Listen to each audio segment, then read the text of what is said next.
Хур торгоор хулдсан юм шиг толгодын өнгөс сэргээд алсын уулсын цас ханзарч хөгжүүн горих болоод хөндөй тал руу уруудаж ирнэ. Намиатсан хадагны үзүүр шиг хөхөд тогрууд наран доогуур зиллэн ирэх өрнөн цаг.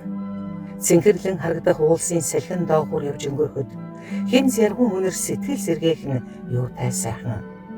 Хинтий дорны уудам талаар жилийж одох хэрлэн мөрөн мөсөн хэвнийг дорон мяралзан урсах цагаар эргэх 4 цаг нэвтрүүлгийн шинэхэн дугаарыг эмхлэн хүргэхээр дөтгөлж яваа нинэ. Хамаг Монголын ханилэг Чингис хааны голомт их Монгол улсын тулгар төрийн тоонод нутаг хэмээн түүхийн сурвалжуудад тэмдэглэгдсэн энэ нутаг бол Хинтий аймгийн Бэндэр сум.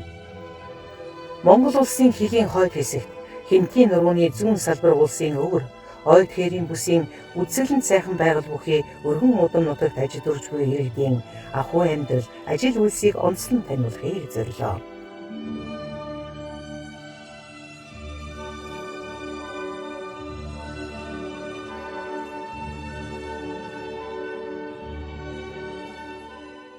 Онон голын хойд хэсэг сумын баруун хойд талын оймод ихтэй бүсэд Буряд угсаатан оршин суудаг бол сумын зүүн урд баруун хэсгээр голчлон халах угсаатан амьдардаг. Ийхүү халах Буряд хоёрын аж байдлыг нэг дороос толдох боломжтой нутаг юм. Тиймээс ч угсаатны соёлын ялгааг шингээсэн дахин давтагдашгүй брендийг тэд бүтээн бий болгожээ. Бэндрийн талх, цөцгий, мойлтой тос, сүү цагаан эдэн онцгой хамт чанараараа олон талдаршиж энэ нутгийн нэрийн хуудас болсон юм. Та сүү цагаан эдэгээ боловсруулж өрхийн үйлдвэрлэлээр эхэлж байна. Энэ ажлыг өөр нь хизэнээс эхэлсэн юм бэ? Би 1997 оноос хойш мал дээр гарсан байгаа. Тэгээд 11-2 оноос эхлээд цагаан эдэгээ хийж зах зээл нийлж эхэлсэн дээ. Одоо ер нь цагаан эдэгээ боловсруулж ичнээ нэр төрлийн бүтээгдэхүүн гаргаж байна. Цагаан эдэг 3 төрөлд ангилаад тослог эдээ нэг 5-6 төрөл, ууралаг эдээ 7-8 төрөл, эслэг эдээ бас нэг 5-6 төрлийг байна. Тэгээд тэрийг баяжуулаад олон төрөл болгоод байж болж байгаа. Ууралаг эдээнд бол одоо яг би хийж байгаа энэ харуул бяслаг, эзги, эдэм гэх мэт тийм л эдээнүүд орно доо. Эслэг эдээнд болохоор зэрэг шарсуу, хоормог, нэрмэл, шарсууны ундаа гэл. За боловсруулах үе шатны ер нь яаж явагддیں۔ За одоо яг таны хийж байгаа ар бол жишээлбэл ямар шаттай амжилтгаар бүтээгдэхүүн болж гарч байна? Үнэгээ саагаад тэгээ сүүгээ оруулж ирээд таслыг ялгаж аваад тэгээ шингэн сүүгээр агаарч болгоод сүүгээ тасалж авч хөөрүүлэн өрмөө гаргахын тулд цөцгийг гаргахын тулд тарыг нь машинд нь тэгээд таргаа бүрээд аалсаа гаргана тэгээд аруулаа хийн. Иймэрхүү үе шаттайгаар явагдана да. Тэгэл байгалаар нь хатаанда янз бүрийн хатаагч матаг ширлэхгүй нар сэлхэн тавиад боломжтой гараад хатаахад яваад идэв. Одоо ер нь хичнээн үнээс аад юм бэ та? Би ер нь 30-аас 40 хооронд л саа. Нэг үнээс ер нь хичнээн литр сүү гарах уу? Зун бол дондожтой 6-7 л гарна дөө. Нэг үнээс. Тэгээ 5 литрч гарах байж л байна. 6-7 гэдэг нь өдөрт 14 литр сүү гарлаа гэсэн үг шүү дээ. Тэгээ цөөхөндөө 30 үнээс аа олондоо 40 үнээс ааж. Боловсруулсан бүтээгдэхүүнүүдээ ер нь борлуулалтыг нь яаж хийдэг? Тэгээ сум орон нутгийнхаа хүмүүст захиалгаар өгчөөл тэгэл илүү гарсныг нь зах зээлд савлаад баглаж ингээ жижиглэнгээр бөөнөр нь тэгэл зарчдээ шүү дээ. Брэнд гэдэг нь зөвхөн хэрэглээний ойлголт биш. Харин тухайн нутгийн иргэдийн сэтгэл зүй, амьдралын хэм маяг, үнэт зүйлсийг илэрхийлсэн соёлын томоохон тусгал юм. Хөдөлмөрч иргэдийн энэхүү санаачилга нь орон нутагт нэмэн үртэг шингээж, тогтвортой орлогын их үүсвэрийг бий болгож байна. Гэвч бизнес эрхлэн гэдэг ганц хүний бус хамтын хөдөлмөр. Тиймээс өрхийн үйлдвэрлэгчид болон иргэддээ бага хүүтэй зээл олгож, үйлдвэрлэл үйлчилгээгээ өргөжүүлэх, шинээр эхлүүлэх боломжийг өрдүүлсэн улсын тэргүүний хоршоо Бэндэр суманд үйл ажиллагаа явуулж байна. За манай хоршоо 2005 онд үүсгэн байгуулагдсан. Анх одоо 24 гишүүнтэй 2.4 сая төгрөгийн актив хөрөнгөтэйгээр эхэлж ирсэн. За энэ сумын иргэдийн одоо өөрсдийн одоо үс санаачлаа мөн Хас банкны одоо дэмжлэгтэйгээр ингэж үүсгэн байгуулсан тийм хоршоо байгаа. За гишүүддээ бид нар хадгаламж болон зээлийн үйл ажиллагаа үзүүлдэг байгаа. За одоогийн байдлаар 960-аад гишүүнтэй 3.3 тэрбум төгрөгийн актив хөрөнгөтэйгээр үйл ажиллагаанд өргөжин тэлгээд явж байна. Иргэдэд ямар давуу талыг бий болгож? За иргэд мэдээж одоо их олон давуу талтай. Хадгалан зээлийн хоршоо гэдэг одоо бид 1000 шахам гишүүнтэй байна. За 1000 шахам гишүүн дотор одоо зээлийн банкны зээлийн шаардлага хангахгүй улсууд бас их байна тийм ээ. Мөн гишүүд маань хадгаламжаа хадгалж байна. Манай хоршооны хувьд бол энэ банкнаас хадгаламжийн хөөний хувьд бол өндөр байдаг. Мөнгө татахын тулд тэгээд гишүүдийн мөнгийг хадгалж гишүүд маань тэр мөнгөө хадгалаад хүүгээ аваад хүүгээр одоо мөнгө нөсөөд за тэгээ одоо өөрсдийнхээ санхүүгийн хэрэгцээг одоо хоршооноос хангаж байгаа. Энэ одоо 900 гаруй хүнээс 600-аад хүн бол одоо хоршооноос яг санхүүгийн хэрэгцээг ингээд аваад ингээд байнга явж байна гэж. Анх одоо үүсгэн байгуулсан цагаас эхлээл хоршооны хууль боловсролыг өргөжүүлэхийн төлөө одоо зорж ажиллаад явж байгаа. За энэ маань бидний хувьд бол хангалттай биш. Нийт сумынхаа насан туршийн хүн амын тал хоёрыг хоршоонд илсүүлээ гэдгийн зорилттой бид нар ажиллаж байгаа. Мэдээж 20 жилийн түүх гэдэг бол зүгээр амархан өнөөдөр бол энэ амжилт бидэнд бол ирээгүй. Мэдээж одоо олон одоо саад бэрхшээлийг даван туулж энэ олон одоо мэрэгжил боловсралтай ажилтны энэ олон хүмүүсийг нэгтгэж ажиллахны тул тийм амар биш. Тэгэхээр цаашдаа ч гэсэн бас сумынхаа хүн амыг одоо хоршоонд илсүүл санхүүгийн хэрэгцээг нь бас хангаж мөн нийгмийн одоо давхар нийгмийн хэрэгцээг хангах гэдэг одоо ажилтны улсууд байна гэхэд бид нар чинь нэгдээд одоо хоорондоо баяр ёслолыг хамтран тэмдэглэдэг, хоршооны өдөрлөгөө хийдэг, өдөрлөгөөрөө 5 төрлийн тэмцээн уралдаан зохион байгуулдаг. Мөн одоо жимс түүх аял гэдэг их олон одоо арга хэмжээ бид нар зохион байгуулж ажилладаг. Энэ нь хамтын хүч, харилцан итгэлцэлд тулгуурласан санхүүгийн боловсролын сайн жишээ юм. Үүний үр дүнд өрхийн амжиргаа тогтворжиж, хүмүүс бие биедээ туслах, харилцан дэмжих соёл улам бүр түгэнд илэрсээр. Аймгийн төвөдд ч ховхон тохиолдох халуун тогооны амтд шил, тансаг кофегоор иргэдэд үйлчилдэг түргэн хоолны газрыг ажилуулж буй хуваарийн бизнес эрхлэгч үүнийг гэрчилж байна. Тэрээр үйл ажиллагаанд нутгийн иргэдээс түүхийд бүтээгдэхүүн худалдан авч орон нутгийнхаа эдийн засагт бодит хувь нэмэр оруулж байгаа юм. Анх бол суманда багшаар ажиллаж байх үедээ коронавигийн үед хөл хөдөлгөөн багтай байх үед сумын иргэд бол яг Улаанбаатараас зайд хүчнээс аслагдаад байсан шүү дээ. Тэр үед миний хувьд бол цахилгаан бараа болон гар утсыг авчирч зарж эхэлж байсан. Тэгээд тэр үед иргэд маань бас намайг маш сайхан дэмжиж тэгээд сонголтуудаа ч гэсэн иргэдэд таалагдахын тулд содон сайхнаар хийх гэж хичээж явсан энэ бүхэн маань өргөжөөд одоо бол ажиллаа явуулж байгаа. Нэг биш бас нэлээд хэдэн бизнесийн үйлчлэгийг зэрэгцүүлж байна. Одоо сайхан шинэлэг содон юм суманд яагаад ийм зүйл байж болохгүй гэж гихмичлэнгээр хэлэх үгэнд л улам их урам ордог. Дэлгүүрээр ажиллаулаад амжилттай явж байснаа laundry zone буюу нөгөө автомат угаалгын газрыг сумандаа нээжсэн. Түүнээс урамшаад дараа нь манай сум бол аялал жуулчлалын бас төв бүсэн шүү дээ. Тэгэхээр сумандаа тийм төр утгаглах цэгийг амжилттай ажиллаулаа явж байснаа.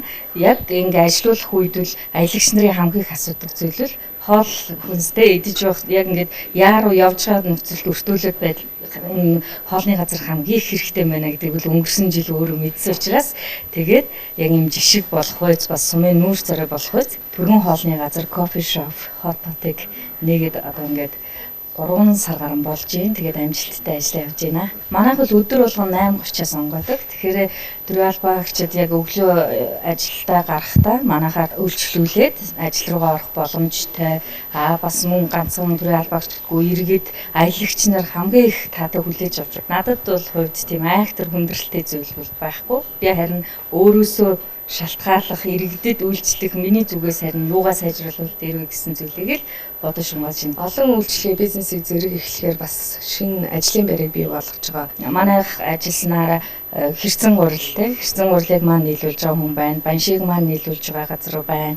За тэгээд гогдтой бин гэдэг бородод маш их дуртай бин байдаг. Гогдтой бин үйлчлүүлэгч нар их дуртай болохоор тэрийг маань нийлүүлж байгаа иргэд гихмишлэн цаанаа маш олон хүмүүс бас өрхийн орлого нь нэмэгдэж байна. Түүнээс гадна өглөөний багц маань болохоор тэмцээ копитэй болон дагалдах нь нөгөө юутэй зүгийн балтай ус дагалддаг. Тэгэхээр зүгийн балтай ус маань бол манай биндрийн зүгийн балны чанар маш сайн учраас хүмүүст маш их таалагддаг. Бас өглөөний цайгаа уух цаг зав гаргахаас гадна эрүүл мэнд өөртөө бас маш том хөрөнгө оруулалтыг хийгээд дараа ажил руугаа орж байгаа. Түүний сэтгэл шингэсэн ажил, зочдыг хүндэтгэх хандлага нь нутгийн өнгө төрхийг тодотгож, зочин гişтэд дулаан сэтгэл үлдээсээр. Хөдөлмөрч хүмүүсийн хичээл зүтгэл, эерэг өөрчлөлтөл хөгжлийн эрхлэл болдог. Сайныг олж харж, дэмжиж чадвал тэдний ажил үйлс улам дэлгэрч, олон хүний сэтгэлд гэрэл асаах нь дамжиггүй үзье.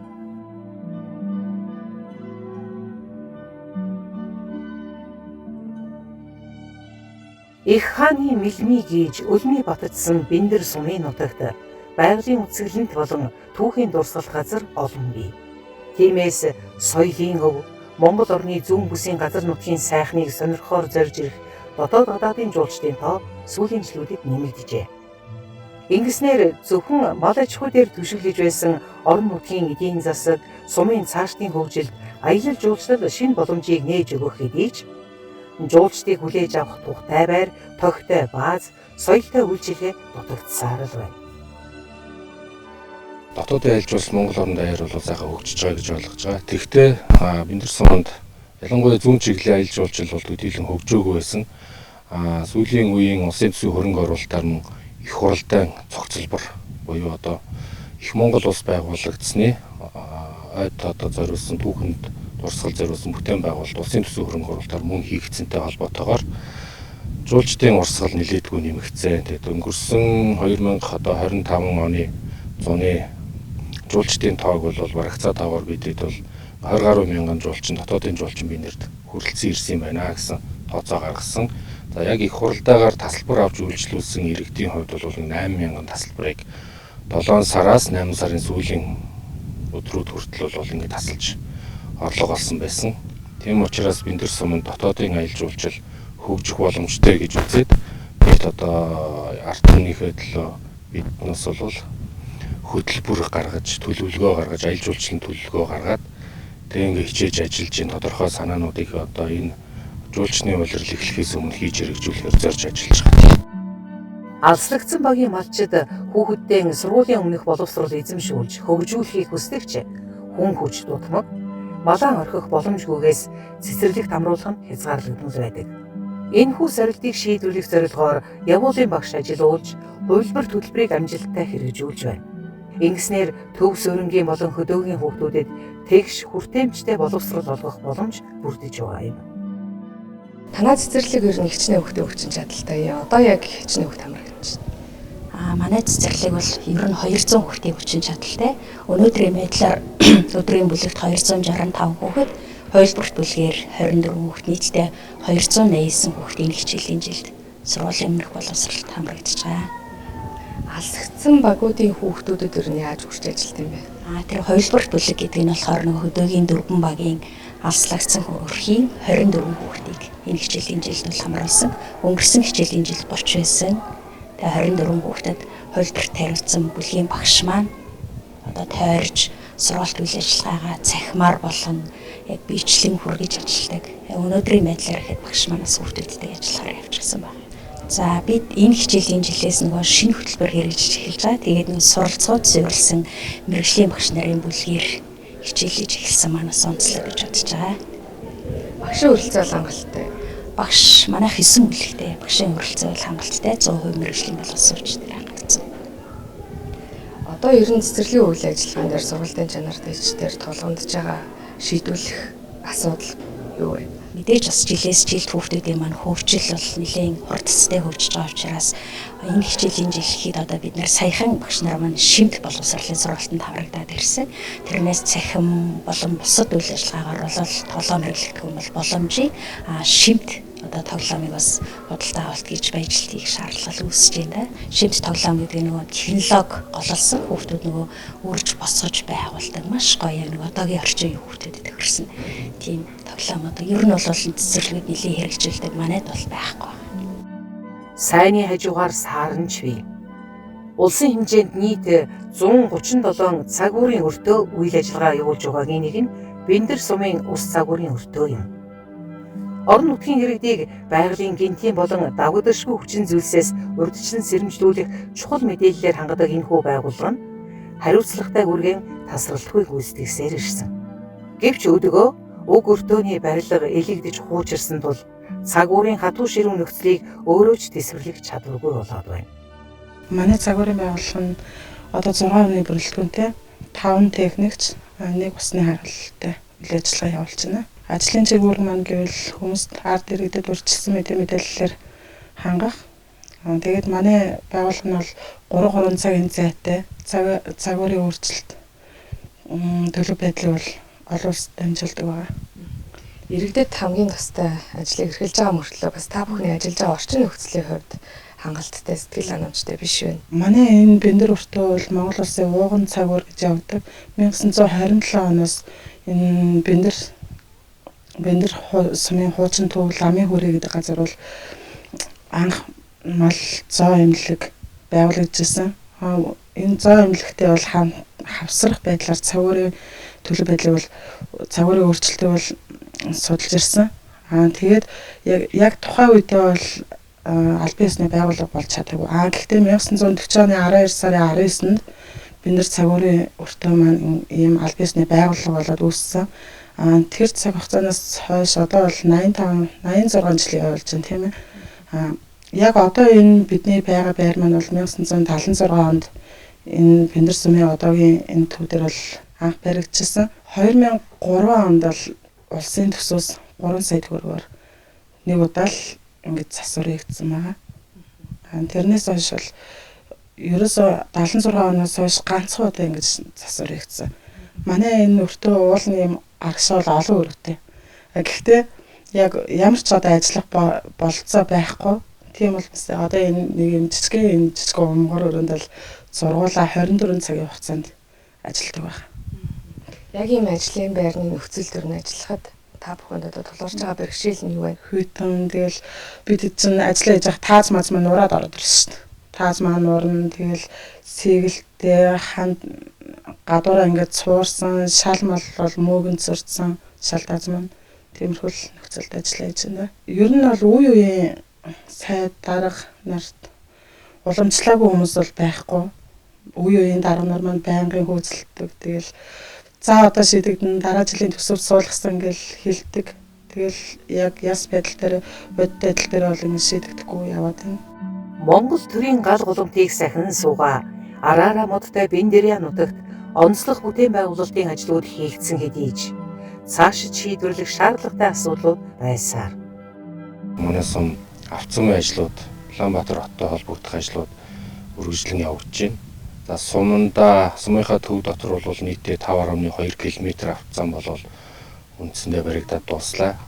Өнгөрсөн хугацаанд шин эмнэлэг, шин цэцэрлэг, сургууль гэдэг юм уу төрийн үйлчилгээний байгууллагуудыг чанартай хүргэхэд материалыг баацсаар сайхан тавигдсан ийм сум байгаа. Улсын төсвийн хөрөнгө оруулалтаар хийгдэж байгаа ажлууд дээр маань засгийн газраас тавьж өгж байгаа, сангийн яамнаас тавьж өгж байгаа хөрөнгө оруулалтууд удааширч бага тавьж өгсөнтэй холбоотойгоор хувийн компаниуд ажлаа удаашруулах ийм байдал бол ажиглагдж байгаа. Тийм учраас улсын төсвийн хөрөнгө оруулалтаар хийж байгаа гэрээн дээрээ засгийн газраас бол тодорхой анхаарч энэ компаниудаа бодлохгүй бол бас бүтээн байгуулалтын чанар тэгээд гэрээний хугацааны хэрэгжилт эднээс бол бодох мэхтэй байл.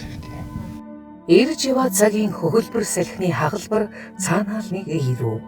Улирах цагийн айсыг ахуй амьдралдаа уусгасан нүүдэлчин төмний голомт хэмээн цаанаал нэг илхэн сүү.